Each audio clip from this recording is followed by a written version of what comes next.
नमस्कार मेरे निवेशक दोस्तों, आप सुन रहे हैं गौरव मशरूवाला द्वारा लिखी गई पुस्तक इन्वेस्टमेंट रिस्क के आधार पर तैयार किया गया पॉडकास्ट, जिसमें हम बात करते हैं निवेश से जुड़े रिस्क की। तो आज हम बात करने वाले हैं मिसमैच रिस्क की। गौरव जी ने अपने अनुभवों से हमें बहुत सारी कठिन लगने वाली बातें बड़ी ही आसानी से समझा देते हैं। एक बार गौरव जी दुरंतो एक्सप्रेस से अहमदाबाद से मुंबई आ रहे थे।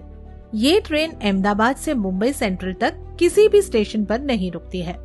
उनके साथ एक सहयात्री थे ट्रेन में, जिन्हें बोरीवली जाना था, पर ये ट्रेन वहाँ रुकती ही नहीं थी।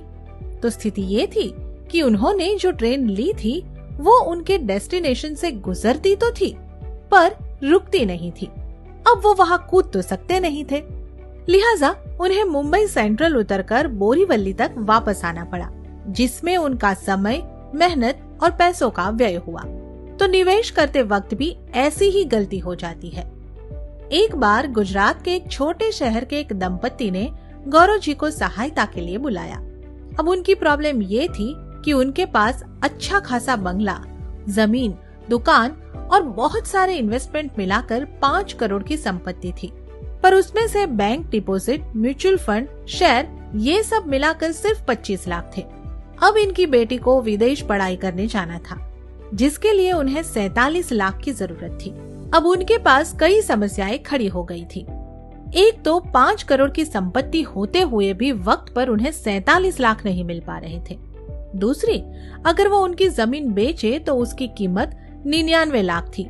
तो 47 लाख की जरूरत के लिए ये जमीन बेचना ठीक होगा या नहीं? तीसरा, जमीन बेचना तय भी करे तो भी वो वक्त पर बिकेगी कि नहीं? अब करोड़पति होते हुए भी उन्हें एजुकेशन लोन के बारे में सोचना पड़ रहा था। ऐसा होने की वजह ये है कि उन्होंने ये सारे निवेश करते वक्त अपने आप से 2 सवाल नहीं पूछे थे।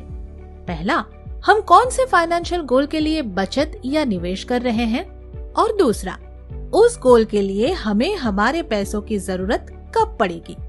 ये 2 सवाल आप अपने आप से जरूर कर लें जब भी आप निवेश करें।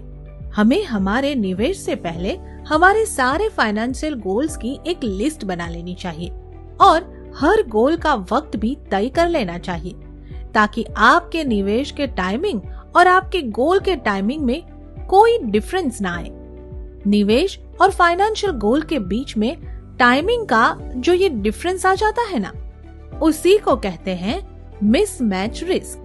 हम सबको जल्दी और ज्यादा रिटर्न पाने की इच्छा होती है।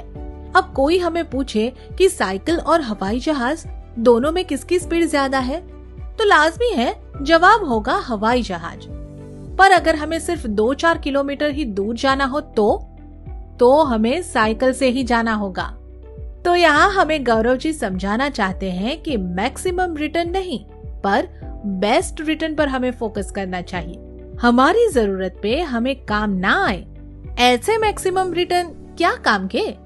इसलिए जब भी निवेश करें, अपने आप को जरूर पूछ ले कि ये निवेश कौन से फाइनेंशियल गोल के लिए है। बस इसी सवाल का जवाब आपको मिसमैच के रिस्क से बचा लेगा। तो दोस्तों, आज के एपिसोड में हमने मिसमैच रिस्क की बात की। अब अगले एपिसोड में और एक नए रिस्क के बारे में हम जानेंगे, पर तब तक के लिए मुझे दीजिए इजाजत। पर आप निवेश करते रहिए सोचकर समझकर।